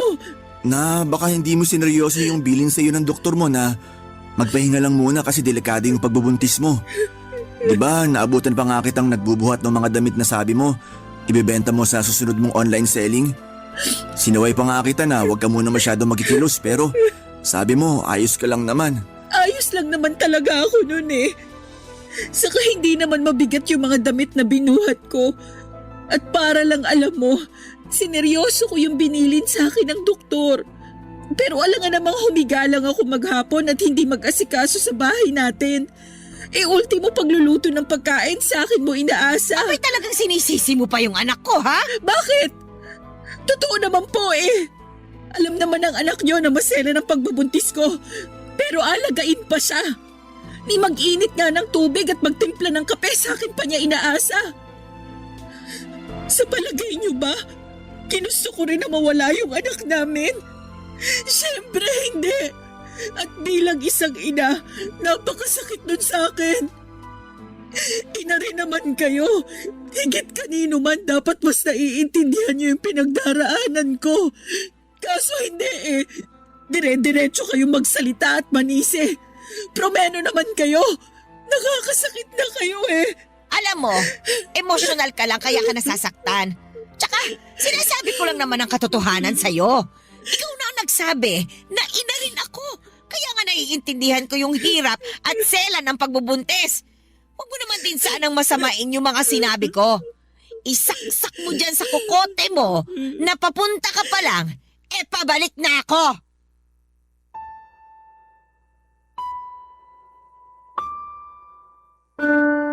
Papadudot, kahit na gusto kong irespeto ang nanay ni Andre ay para bang naubusan na lamang ako bigla ng paggalang sa kanya. Lalo na sa mga sinasabi niya sa akin. Ganon na ba talaga siya? Ka-insensitive dahil imbes na i-comfort niya ako ay kabaligtaran noon ang ginawa niya at pinagsasabi niya.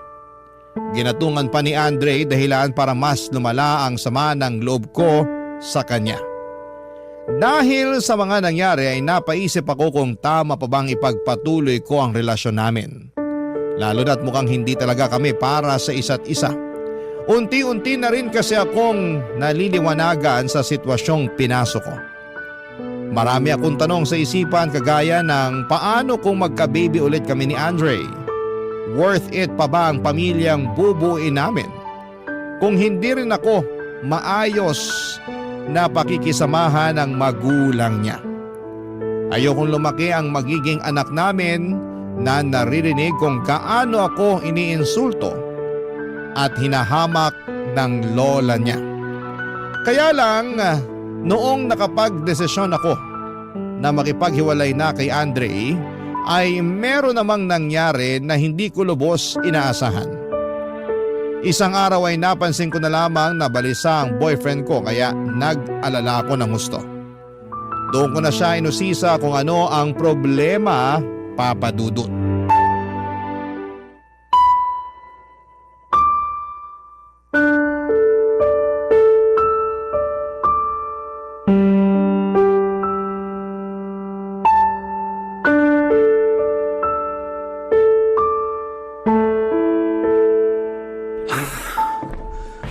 Sino yung tumawag? Si Kuya, May problema ba? meron eh.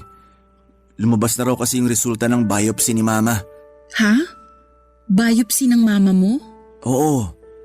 Di ba kinuwento ko sa'yo na madalas siya magkasakit? Oo, nakwento mo nga. Pero akala ko simpleng sakit lang yun. Katulad ng lagnat na mawawala rin kapag uminom ng gamot at nagpahinga. Yun din yung akala namin. Pero nagkamali kami ni Kuya. Kaya yun, nagdesisyon na yung doktor na ipabiopsy siya. At kanina, lumabas na nga raw yung resulta. Ano bang resulta? May cancer sa baga si Mama. Ha? Seryoso ba yan? Oo. Kaya nga sobrang lungkot namin ni Kuya eh. Diyos ko, Natatakot ako. Ayoko pang mawala sa amin ng nanay namin. Siya na lang yung nag-iisa naming magulang eh. Iniwan na nga kami ni Papa noon tapos Pati ba naman si Mama? Hindi pa mawawala sa inyo ang mama niyo.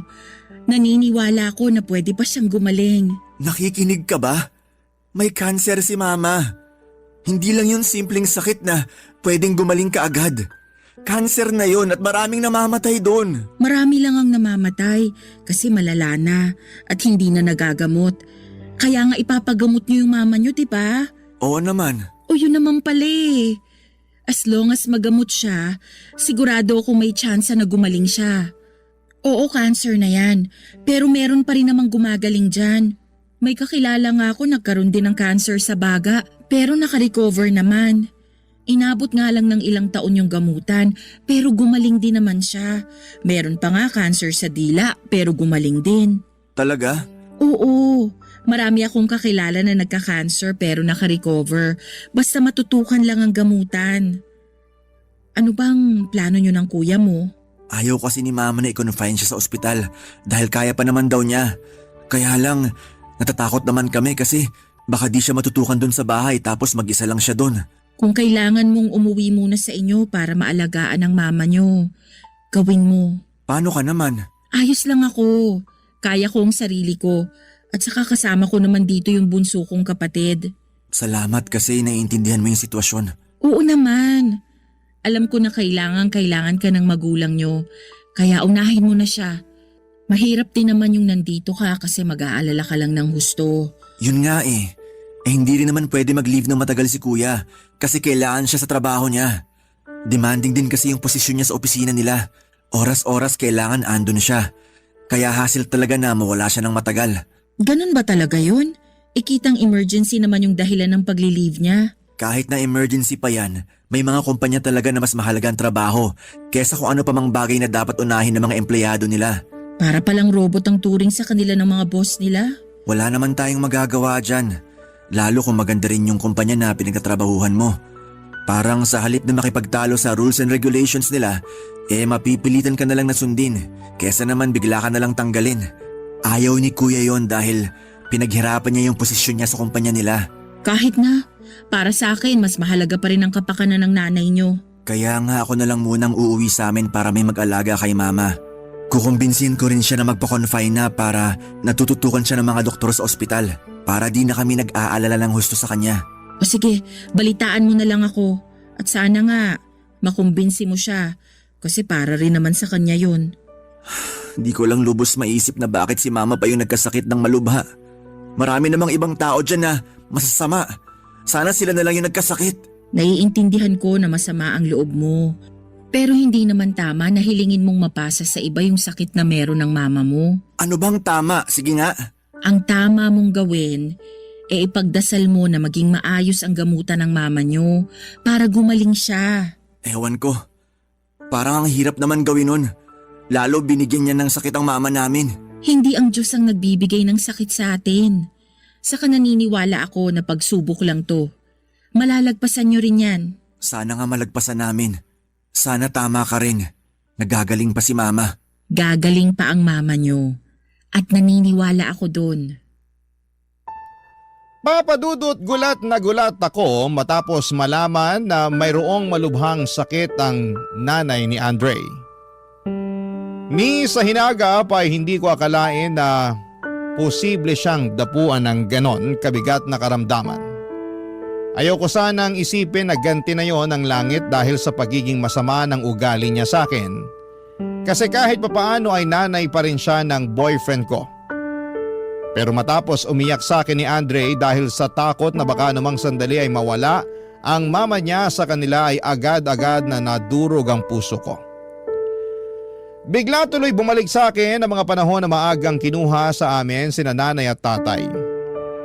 Yung takot at kaba na nararamdaman namin habang nangyayari yon ay habang buhay nang nakakintal sa puso at isipan naming magkakapatid. Kahit kailan ay walang paghilom sa pagkawala ng magulang gaano man katagal ang panahon na lumipas.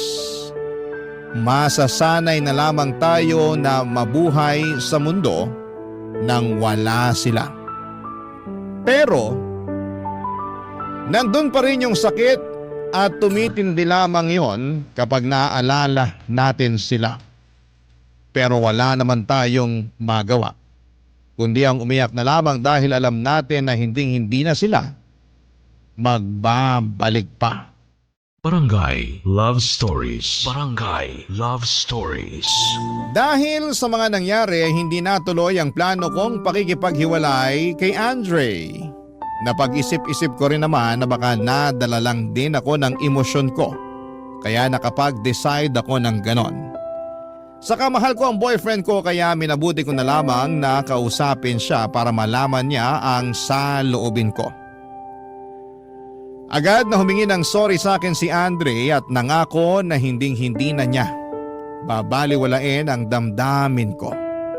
Mabilis na lumipas sa mga araw at nagpatuloy lamang kami sa buhay at nagbalik ako sa pag-online seller para may pagkakitaan naman matapos kong huminto noong nabuntis ako. Nakikibalita rin ako kay Andre tungkol sa kalagayan ng nanay niya at sa gamutan nito. Concerned pa rin naman ako sa magulang niya at ayoko namang may mangyaring masama dito. Sinabi ko na rin naman na hindi ako yung klase ng tao na mapagtanim ng galit. Kaya nga noong nalaman kong may sakit ang nanay ni Andre ay pinatawad ko na ito sa mga nasabi nito sa akin noon, Papa Dudut.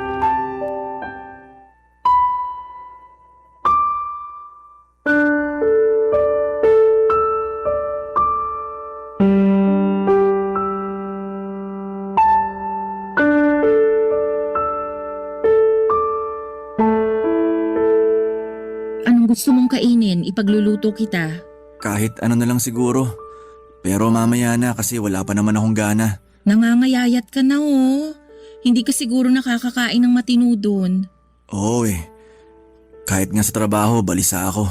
Kaya nga kumain ka rito mamaya pag nagluto na ako. Sige, susubukan ko. Ano na bang balita sa mama nyo? Okay naman nung iniwan ko kanina sa ospital. Tsaka malapit na rin magsimula yung chemotherapy niya. Buti na lang talaga pumayag na rin siya na magpa-ospital. Oo. Kasi di na kaya na nasa bahay lang siya. Buti na lang din andun yung pinsan nyo para mag-alaga sa mama nyo. Oo, kaso lang nagka-problema naman. Anong problema? Kanina nagsabi sa akin na tumawag daw yung kinakasama niya. Gusto na raw siya pauwiin dun sa probinsya nila para mag-alaga ng mga anak. Huwag na raw siya magtrabaho rito kasi mas kailangan daw siya dun. Eh di ba kaya nga siya lumuwas dito sa Maynila para magtrabaho dahil wala nang trabaho yung kinakasama niya? Hindi pa nga nakakaisang buwan dito yung pinsan mo tapos pinababalik na doon? Yun nga, sabi ko kausapin niya baka nabibigla lang sa desisyon. Kaso parang gusto na lang din sundin ng pinsan ko eh. Naninibago kasi siya rito tapos ang lungkot-lungkot daw sa ospital. Ayun, gusto na niya umuwi sa kanila. Ano ba yan? Sana kasi bago siya lumuwas dito at pumayag na mag-alaga sa mama niyo, sinigurado muna niya kung kaya niya. Yun nga eh. Kaya nga problemado kami ngayon ni Kuya. Nakakainis lang kasi pinamasahihan niyo pa naman papunta rito tapos ganyan lang ang gagawin. Hayaan na lang natin. Wala rin naman kaming magagawa kung yun ang desisyon niya. Sa bagay, hindi niyo rin yan mapipigilan. O ano na lang ang plano ninyong gawin? Naisip namin ni Kuya na kumuha na lang ng caregiver na mag-aalaga kay Mama. Kaso siya naman yung may ayaw. Bakit daw? Wala raw siyang tiwala sa ibang tao eh. Ayaw niya rin na kung sino-sino yung mag-alaga sa kanya. Nagalit pa nga sa amin ni Kuya kasi plano raw namin siyang ibilin sa ibang tao. Eh anong magagawa namin kung di rin namin siya matutukan? May kanya-kanya kaming trabaho. Di naman pwede na mag-resign kami kasi paano na lang yung gamutan niya. Di rin naman biro yung treatment niya tsaka hospital bills. Lolobo at lolobo yun. At baka mabaon pa kami ni Kuya kapag may isa sa amin na tumigil sa pagtatrabaho. Baka naman gusto lang talaga ng mama nyo na nasa tabi niya kayo. Siyempre mahirap din naman yung pinagdaraanan niya. Tapos… Di ka ba nakikinig? Hindi pwede mag-resign kami ni Kuya sa mga trabaho namin. Kasi saan na lang kami kukuha ng pambayad sa gamutan niya. Lalo naman si Kuya na pamilyado. Kaya di talaga pwede mag-resign na lang basta-basta. Ako naman kakapromote ko pa lang ngayong taon. Sayang naman yung pinaghirapan ko ng ilang taon para mapunta sa posisyon ko kung mawawala lang din sa akin ng ganun kabilis. Pero nanay nyo naman yan eh. Alam ko na nanay namin pinag-uusapan dito. Pero hindi nga pwede na palagi kaming andun sa ospital para asikasuhin siya. Kaya nga plano na lang namin kumuha na mag-aasikaso sa kanya. Hindi mo talaga ako naiintindihan no? Naiintindihan naman kita. Kanina pa kasi ako nagpapaliwanag pero parang di mo maintindihan yung punto ko. Naiintindihan ko naman, pero naisip ko rin na baka mas mabilis makarecover ang mama nyo kung alam niya na nandyan lang kayo sa tabi niya. Yun bang kasama niya kayo sa bawat treatment niya? Hindi naman kami mawawala sa tabi niya. Bumibisita kami sa ospital ni Kuya kapag may time pero syempre di palagi dahil busy din naman kami. Tingnan mo nga, kagagaling ko lang dun pero grabe, di naman ako makapagpahinga ng maayos dun. Maya-maya merong pumapasok sa kwarto niya para mag-check ng vital signs niya. Ultimo kasagsagan ng tulog namin sa madaling araw, merong kumakatok at pumapasok ng mga nurse. Kaya nga minsan ayoko na lang magstay doon kasi apektado naman tulog ko. Buti sana kung kinabukasan wala akong trabaho eh. Lagi na lang akong puyat at masakit ang ulo. Alam ko naman na nanay namin siya, pero nakakapagod din mag-alaga sa kanya.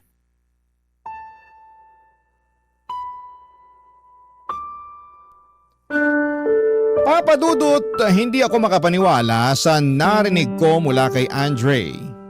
Nalungkot din ako lalo na at uuwi na raw sa probinsya nila ang pinsan niyang tumitingin at nag-aalaga sa nanay nila. Ewan ko po ba, pero nainis din ako sa boyfriend ko dahil parang mas matimbang pa sa kanila ng kuya niya ang trabaho kesa sa magulang nila. Hindi ko rin mapigilang mag-overthink lalo na at baka mapaano ang mama niya dahil sa sakit nito at kung ipagkakatiwala pa nila sa iba. Kaya nga pagkatapos akong bagabagin ang konsensya ko ay napag-isip-isip ko na ako na lang ang sasama at magbabantay sa nanay ni Andre sa ospital. Kahit na hanggang sa pumayag lang itong makakuha sila ng professional na caregiver. Nung una ay tinatanong pa ako ng boyfriend ko kung seryoso ba ako sa desisyon ko at sinagot ko lamang siya ng oo. Kaya nga agad na niya yung sinabi sa mama niya, bagay na hindi rin naman ito tinanggihan. Simula noon ako na ang kasakasama ng nanay niya sa ospital at sa tuwing sumasailalim siya ng gamutan. Isang gabi mahimbing na akong natutulog noon nang gisingin ako ng nanay ni Andre. Tinawag lang niya ang pangalan ko at dahil madali lang naman akong magising ay napabangon agad ako. Nag-alala pa nga ako kasi akala ko ay may masakit sa kanya. Pero mabuti naman at wala, Papa Dudut.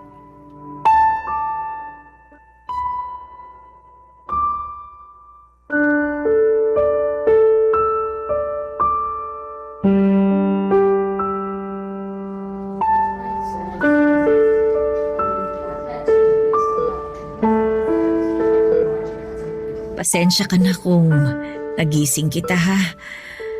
Hindi kasi ako makatulog eh. Okay lang po yun. Walang kaso yun. Pero bakit po ba? May iniisip ba kayo kaya hindi kayo makatulog? Meron. Marami. At ang bigat-bigat na ng pakiramdam ko sa kakaisip. Pwede niyo pong sabihin sa akin.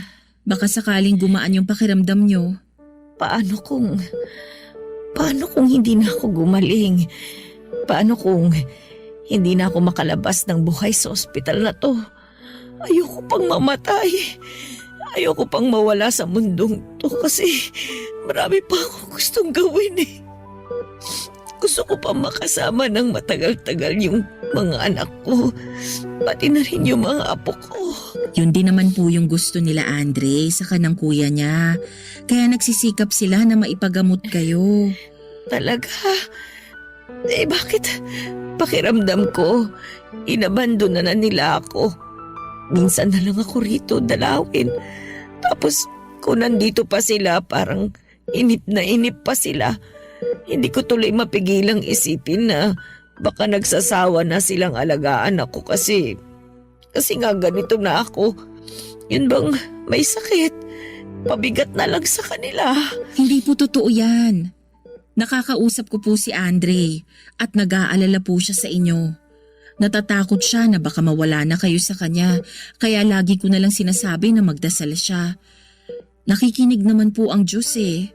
Alam niya kapag taimtim na humihiling sa pamamagitan ng panalangin yung mga anak niya. Salamat sa mga sinabi mo ha. kahit papaano gumaan itong dibdib ko. Masyado lang siguro akong emosyonal kasi alam mo na, may sakit na nga ako. Tapos pakiramdam ko mag-isa pa ako dito sa napakatahimik, napakalungkot na lugar na ito. Ay, mabuti nga kahit papaano sinasamahan mo ko. Wala po yun. Saka malaking bagay din sa akin na pumayag kayong samahan ko kayo rito. Akala ko nga po nung una tatanggihan niyo ko eh. Naisip ko na tanggihan ka kasi nahihiya ako sa iyo eh. Pero sabi ng anak ko, mabait ka raw. At kung susubukan ko lang na buksan itong puso ko para masigit kitang makilala, magugustuhan din kita.